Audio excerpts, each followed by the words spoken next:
Hey everyone, welcome back to Corporate Dakota, the place where we try to figure out what companies are really up to, even when they try to hide it behind complicated words. Today we're diving into a report from Altice USA, a company that provides internet, TV and phone services. And let me tell you, this one is a bit like a soap opera drama, a potential deal that fizzled out faster than your internet when everyone's streaming movies at once. So this report is dated April 11, 2025, so it is pretty recent. Altice USA Inc., that's the name we will be looking for in this report.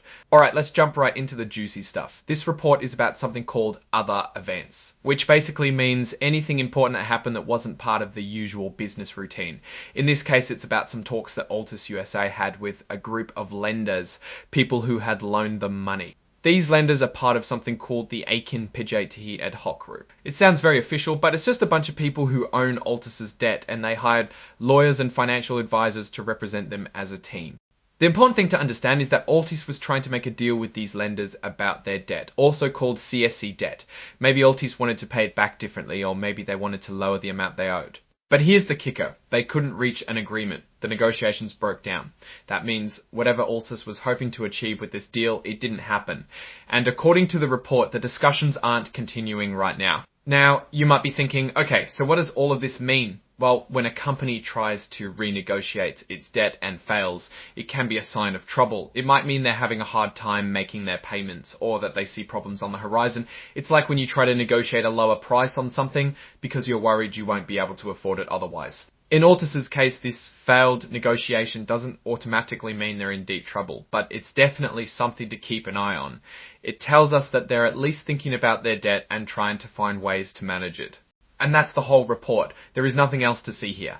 AXDA, so what's the big picture here? Altice USA is a company with a lot of debt, and they're trying to figure out how to deal with it. The fact that they couldn't reach an agreement with their lenders is a bit of a red flag, but it doesn't necessarily mean disaster. It just means we need to watch them closely and see what they do next. One thing that makes Altice's situation interesting is the changing landscape of the internet and TV business. More and more people are cutting the cord and switching to streaming services, which puts pressure on traditional cable companies like Altice. They need to adapt to these changes, and that might involve making tough decisions about their debt and their business strategy. So what's my take on Altice USA? Well, they're in a tough spot, but they're not out of the game yet. They have a lot of customers, a valuable network, and a team of people who are working to find solutions. But they also have a lot of debt, and they're facing increasing competition. I'd say their biggest challenge is figuring out how to grow their business in a world where people are increasingly ditching traditional cable TV. They need to invest in new technologies, offer compelling services, and find ways to keep their customers happy. If they can do that, they might be able to turn things around. But if they can't, they could face some serious problems down the road. All in all, Altice USA is a company to watch.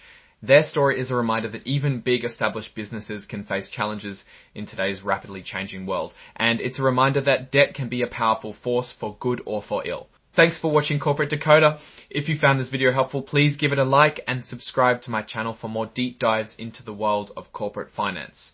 And don't forget to leave a comment below with your thoughts on Altice USA. Do you think they'll be able to turn things around, or are they headed for trouble? Let me know what you think.